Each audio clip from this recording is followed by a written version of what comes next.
ikawa yomtrinity siphuma kwicawa ye-Pentecost besisuka kwi-Ascension. So sigqitha kwezo ziganeko zonke ezenzekileyo emva kokuba inkosi yethu Yesu Kristu eye wavuka kwabafileyo ekoyisa ukufa wabuyela eyonika ingqele uThixo uyise wasishiya nesithembisile okokuba uyawusicelela okanye asithumele uMoya Oyingcwele esakuba eyaphile. Kwenzekile nyhani ngomhla wePentecost ebesikhumbula ngemini kwiveki ephelileyo.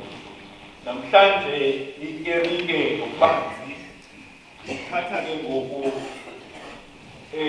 ezi ziqu zikaThixo ngobuthathu bazo, uThixo uyise ongumdali ngapha, uThixo unyana ongumsindisi, noThixo uMoya Oyingcwele umomelezi.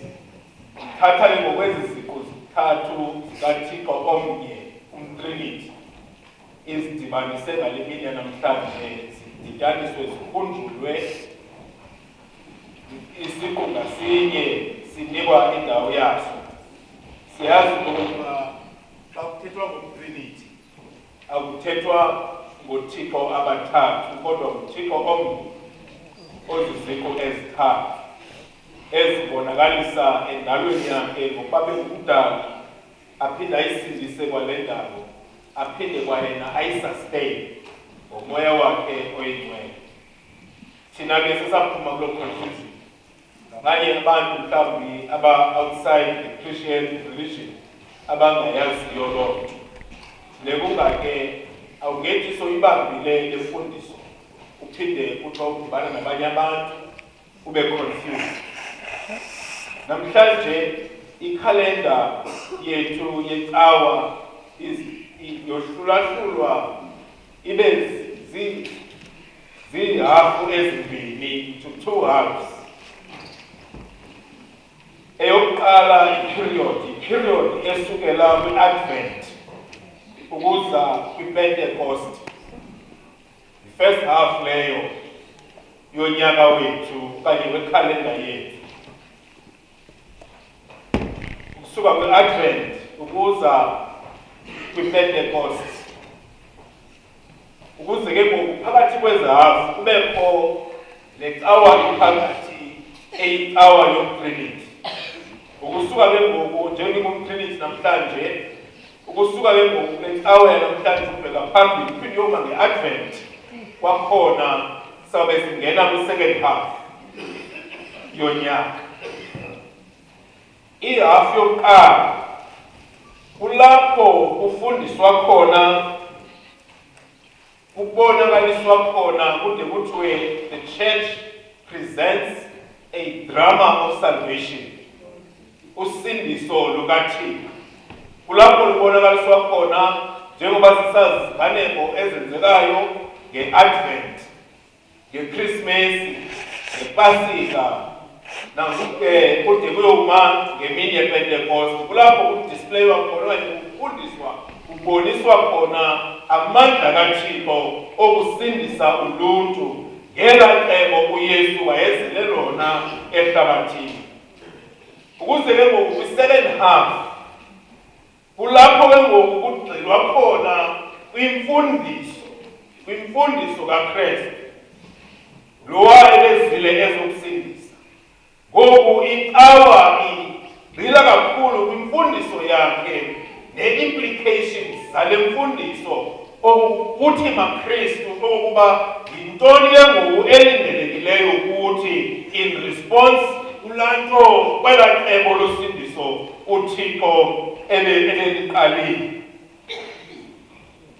So siphakathi naphakathi namhlanje kule cawa yomTrinity. Siphakathi naphakathi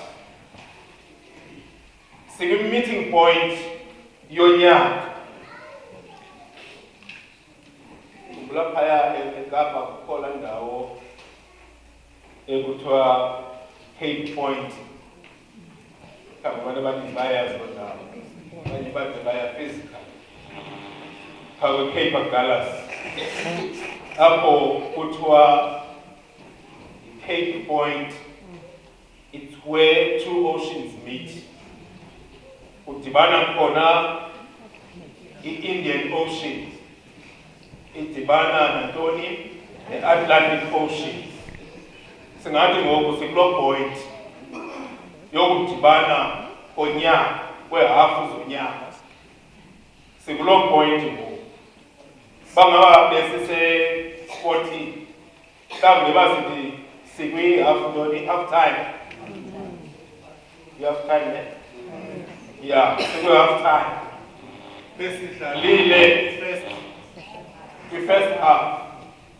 Ngoku mhlawumbi babe nepepe ngoba babandithalisa ipepe. Half time. Sizawungena kwi-second half. Lixesha eli xa sikule cawa yokuba sikuloo half time mhlawumbi kuyathanda lokuba sithathe istop. Andithi uba ixesha TikTok mosandithi lokuba kujonga siphazamephi salungisa phi. Sinayithini ke ngoku le second half siya kuyo ukuze ke ngoku sikwazi ukuba sikorrekishe ezaa mistakes esizenzile kwi-first half. Sithathe amandla ngokutsha. Singathi ke sikwelo xesha lokuba umntu nomntu, ngoba sinakuyenza le nto collectively, kodwa at the same time kuphinde ke ngoku kukhuthazwe umntu nomntu okuba makahlale phantsi nesiqu sakhe. Umntu ajonge ubomi bakhe nobudlelwane bakhe noThixo. Jonge le hafu sowuyihambile ukuzawutsho ngoku into yokuba ndiye ndagqithisa phi, ndalungisa phi na, ukuze apho umoya wengcwele endityhilela khona njengoba uYesu esitsho ukuba xa ke wafika umoya wenyaniso, uya kundikhokelela kuyo yonke inyaniso. Ngumoya wenyaniso, akazukusiphatha noba abantu bangasiphatha noba singaziphatha thina, kodwa umoya wenyaniso uzawundixelela ukuba ndiphazame phi na kule ndlela yokholo, ndiphazame phi na ebomini bam endibuphilayo nje-general nabanye abantu, nasebomini bam bokukhonza uThixo. Uzawuzibeka ezo zinto ngoba akanakufihlelwa nto. Bangafihlelwa abantu, kodwa umoya wenyaniso akafihlelwa nto. Ngulo besimxela apha into yokuba ongenakho nokufihlelwa nto, icebo lokuzikhulula kuyo yonke le nto ukuba kwawena moya oyingcwele hlambulula iingcinga zentliziyo zethu. Uzawusixelela kwaye futhi xa umoya esikonfranta singakulinge siwudoje, ngoba kukholeleka ukudoja kwehlabathini ube ngaphaya ukuba sukuthi bayiphase enye into njengabantu ngexesha bedojana. Omnye ambone nabo omnye abo ndiyamonqena ubana ndifuna ukuthetha naye aphume kwenkatho, kanti umbone eseza ngaphaya mhlawumbi baseshophu apho uhamba kule ayi khawuleze wambona ngoba ngaphaya, kanti uhamba nje umntu okwalusileyo onako uyaphuma kunyaka and kodwa umoya kaThixo asikwazi kuyenza lo nto, ngoba ungqalana nomntu emini umntu ehleli, angqamane nomntu umntu elele ebusuku. Ande athi bangaba umntu akanaxesha amphelelise ngobuthongo, kuphele ubuthongo ngoba and futhi zibuye zonke ezi zinto. Athi umntu oqhela ukudoja izinto asikawuthatha impilisi yobuthongo, kanti ubalekana ne-confrontation kamoya wenyaniso. athi umuntu oqhela ukudonja abone uba makasavula i-TV ngoba lo sinazo nasezi-community asacofa i-TV abuke indaba zehlabathi. Ngelo xesha umoya wenyaniso uzile uzokuthetha naye nento akhohlwe ke ngoku zizinto uThixo abemphathele zona ngobomi bakhe bomqalileyo ngendlu yakhe le imqalileyo nangabantwana bakhe abo bamqalileyo. Into nayo uphethwe ngumoya wokudonja. Silibani kambe namhlanje sikwimini ye-verse 3 suke yayilo coincidence yokuba sithi ngale half time siyinikwayo nguThixo ile mini sikuthiwa make sihlale phansi silibandla siphikothe ubomi babantu sibujonge ngeliso lomoya ngoba uyaphindela ukuba sijonga ubomi bebandla ngeliso lenyama kodwa sibujonge ubomi bebandla ngeliso lomoya.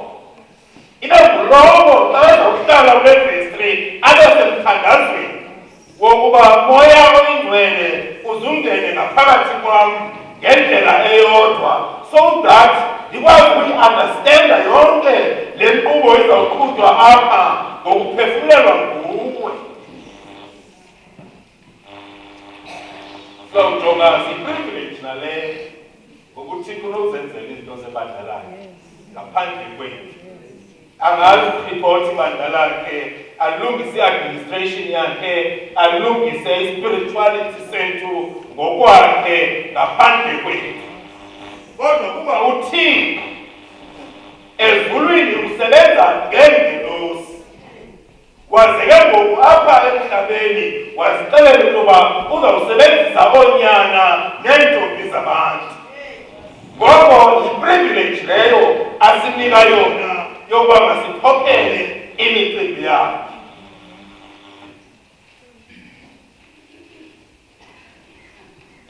Kanti ababengekho ngecebo kaThixo nobaba lukaThixo ebelosala uThixo xa ningobani uba ningathophela imicimbi yakhe u-Ayubu. Kodwa kungenxa yobabalo nothando nenceba kaThixo ukuba asinike lo privilege. Asihleli ke sikulo verse 3 wanga umoya oyingcwele angaphefumlela ilungu nelungu elizabe likhona kulo verse 3 ukuze sithi xa sibujonga obubomi bebandla sikweli xesha le-team talk sikule half time ibe ngulowo ajonge okuba linokwakheka kanjani ibandla sikhokelwa ngumoya oyingcwele. Ukusuka apha ukubheka phambili zintoni uThixo azidingayo nangaphezu kwento ezidingwa sithi. Ngoxesha sisikhokelise into ezifunwa sithi siyimisuse le privilege uThixo asinika yona ngoba sisike simbeke ecaleni sikhokelise okwethu kwazi nokwethu ukuqonda nokwethu ukuthanda. Sidendaweni yokuba sisebenze ngokukhokelwa umoya wenyaniso uJohn athetha ngawo sisuke sisetyenziswe sikhokelise imimoya yethu nemimoya yabantu nezinto ezihambe siziva phandle apha sifune ukuba ezaa zinto zehlabathi sisike sifune uzithwala sithwale ihlabathi sizowulawula inkonzo kaThixo ngee-principles zehlabathi. Fike ke ngoku kubekho i-confusion kubekho i-conflict ngoba okwehlabathi akudibani nokomoya.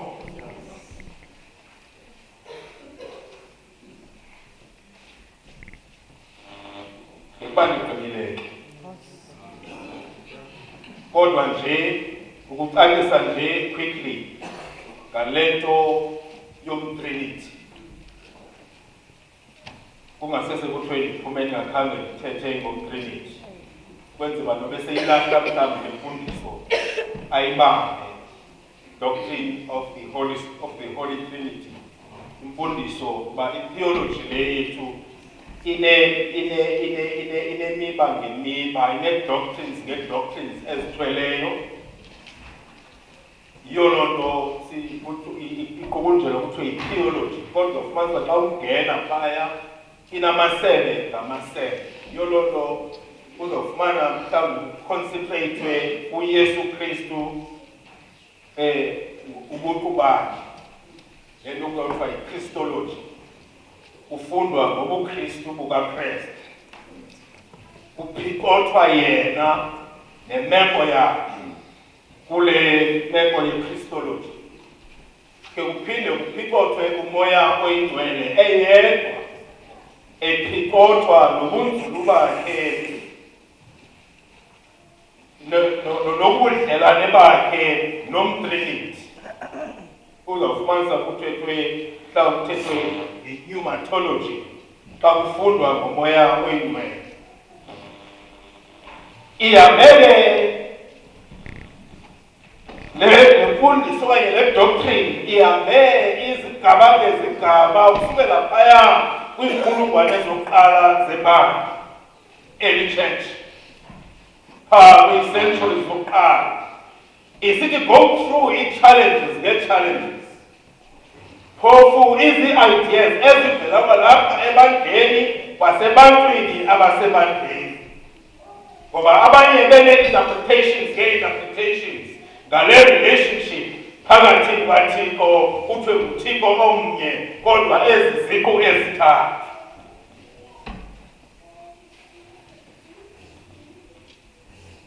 Kwabakho ukwahlukana kwezimvo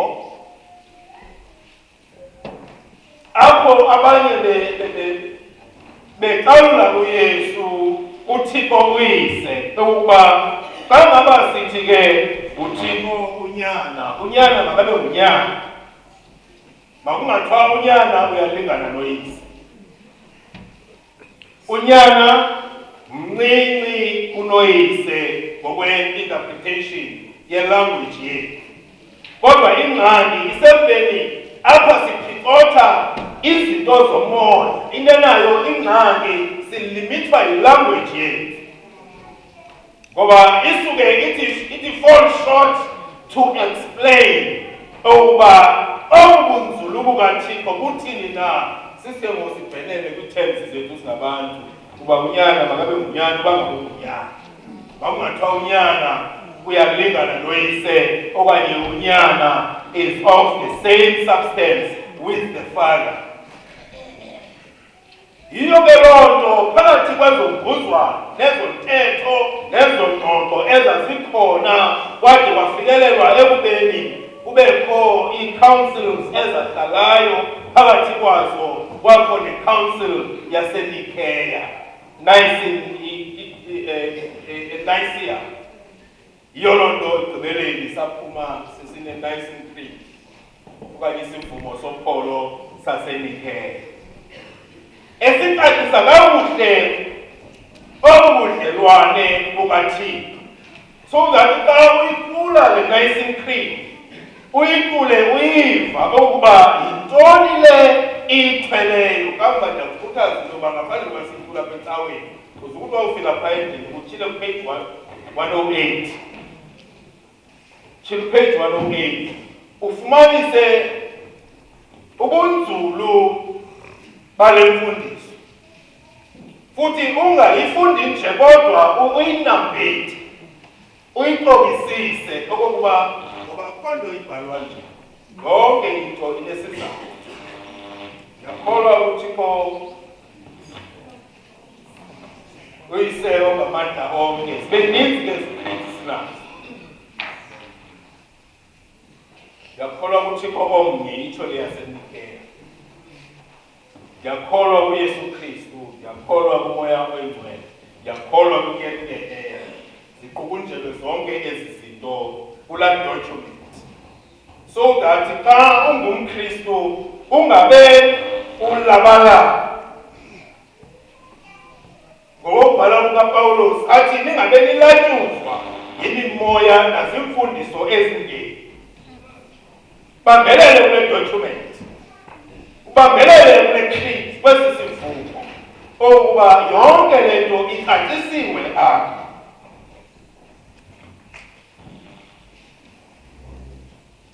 Wawugqiba ukusifunda uthandaza ukuze ufumane isityhilelo. Wathi kusawube kubuziwe yathetha yasetlishwa into kaThixo unyaka, ingxaki yaphinda yaziba ngumoya oyingcwele. Uba ungena phi ngokumoya oyingcwele, intoba kuthiwe naye usisiqu sikaThixo. Kwafuneka nalapho ucacisiwe ukuba ngaba ithini relationship kamoya oyingcwele noThixo uyise noThixo unyaka.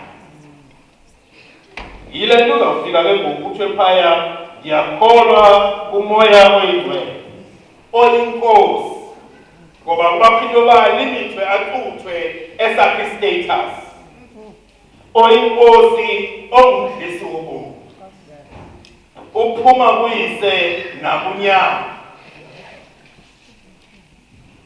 who proceeds from the Father and the Son. Zinokuthekela ndawo ka and the Son, ngoba nayo yaphinda yenza ingxaki, ngoba kwaqale kwathiwa kuqala uphuma kuyise ngonyaka. Proceeds from the Father through the Son.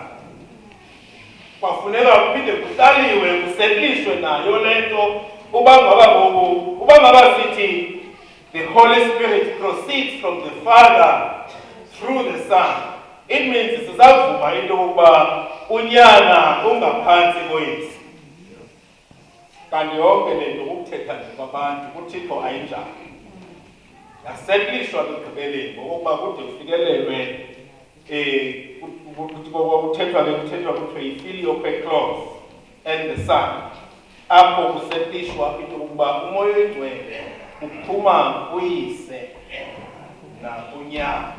Mhlawumbi kwi-prayer books zangaphambili esithi uphuma kuyise ngonyaka, kodwa ke kule ithile ngoku uphuma kuyise nakunyaka, ngoba isosi yakhe ilapha kwaba bantu kwezi ziqu zikaThixo zozibili.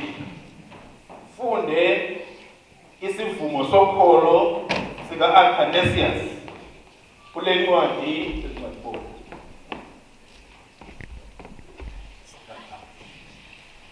okay, ungakutshila na page 427 kwi-prayer book yakho, nothi ngoku enzela ekhaya ungabhala njengoku. Ndenzela xa usekhaya ukwazi ukusifundela usukela phaa page 427 kwi-prayer book yakho, uzawufika zicaciswa ezi zinto ebazisetyenziswa eparishini. Uzawube ufunda ngapha isivumo sokholo sika-Athanasius esiphaya kupage 112 kule ncwadi. Khuthaza into yoba uyithenge le ncwadi. Kuthiwa yincwadi iinkonzo zokusetyenziswa eparishini. Indala le ncwadi ika-1993, esifanuba wonke umntu unayo le ncwadi. Iinkonzo zokusetyenziswa eparishini. Ukhangele ezi bookshop, mhlawumbi nathi sinasibe lethu bookshop esiyi-parish, sisitoke ezi zinto so that umntu ayithenge into apha kufutshane, sesiyifakele amangqina kuba yimzeke. Ondiyakholwa ka-Athanasius, ngoba kulapho ezi zinto zicaciswa khona, athi khona angasindiswa. Utsho u-Athanasius, phambi kwento zonke kufuneka ayibambe inkolo ekatolika. Uba ngaba umntu ufuna ukusindiswa, akanamsindiswa lo mntu engayibambanga inkolo ekatolika, a-Catholic faith. Azothi ke ngoku xa ecacisa athi inkolo ekatolika yile ukuba sinqula uThixo omnye lontathu nomnye lontathu zinguThixo omnye. ilapha ke kwezincwadi zethu zonke okuhleli ingawo bangapheleli ku-104 xa utshila i-prayer book yakho. Ingawo makuthi go through i-prayer book yakho ngoba ininzi into efihlwe phaya. Ndinewona ngokuba ngo-2025 izawuphelelwa le prayer book, phinde kuprodyuswe enye i-prayer book, ufumanise into yoba kusukela ngo-1989 kusekho onento angazaziyo eziphaya kwi-prayer book yakho. Ngexesha ezinye aziphikisayo kodwa zibhaliwe black and white kule ncwadi into enayo ingxaki yakhe into edibanisa ne-prayer book page 104 phaa. Page 104 ingxaki yakhe nala prayer book enye nenye into akayazi. Ungake singawufunda iincwadi zethu esiziphetheyo nesizithandayo nesizixabisileyo. Okokugqibela ke xa ndiqukumbela kule ndawo yomtrinity ndifuna ukuthi ke akafananga wakho nje ke umtrinity kodwa ithi into mayingabi yonkonzo nje yasemlonyeni into yomtrinity kodwa funeka simphile aphile ngaphakathi kwethu uThixo uyise, uThixo unyana aphile ngaphakathi kwethu noThixo umoya oyingcwele. Ingabi yonto ndikhoyo nje phaya uba thina sikhonza umtrinity kodwa angabi nanto yakwenza nobomi bethu. Masamkele umoya womdala ukuze nathi sibe kunye naye kule process yakhe yokudala, sibe co-creators naye. Iyawusinceda ke loo nto yoba sikwazi uku-appreciata indalo kaThixo, siyithande, siyixabise ngoba sixabise umdali, ngoba umoya womdali ulapha ngaphakathi kwethu. Naxa singena ebandleni lakhe sikhonza songanyelwe ngumoya womdali ozawusenza ukuba sibe ngabantu aba-creative nebandla lakhe alikhulise through i-creativity elapha kuthi. Samkele umoya womsindisi onguYesu Kristu unyana kaThixo ozawusenza loo moya into yoba nathi sibe ngoonyana neentombi zikaThixo. Athi njengoba ene-access kuThixo uyise ngenxa yokokuba engu-big brother wethu, nathi sizibone sesine-access kuThixo uyise ngenxa yakhe, ngenxa yoba samkele umoya wakhe yena ongunyana kaThixo. Ake ngathi umnyingeni itshomi yomntanakho ivele ibe ngumntanakho. Ngokuba ngaba umntanakho une-access uba ade awungene erumini yakho ubone le tshomi yakho isigqime ide yongena nasezikameleni ingapheleli phaya ngoba ingxaki yintoni uyitshomi yalo mntanakho. Xa ke ngoku wamkele umoya womsindisi, umoya wonyana kaThixo onguYesu Kristu, samkele yena ngoku vele automatically nathi sizibone sesongena nasezibhedlo zikaThixo, sibone sesifumana amalungelo abengasifanelanga ngenxa yoba sisike sazithomanisa nonyana kaThixo, sisike samkela umoya wonyana kaThixo. Nathi sazibona ngoku sesitabatha sisihla sinyuka.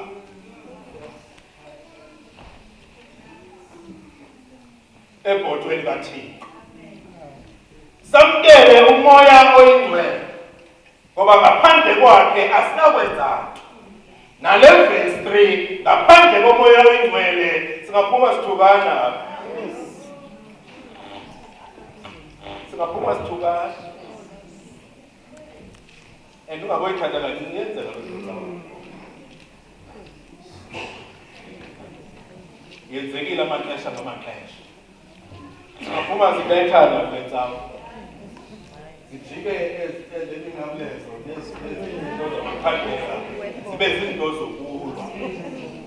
Once kube njalo yazi ikhona ke ngoku le nto ingekhoyo umoya oyingcwele, yena ozawusinika ukuba si-understandane, ozawusinika i-unity, ozawusinika intobeko yokuba sithobela elowo nalowo.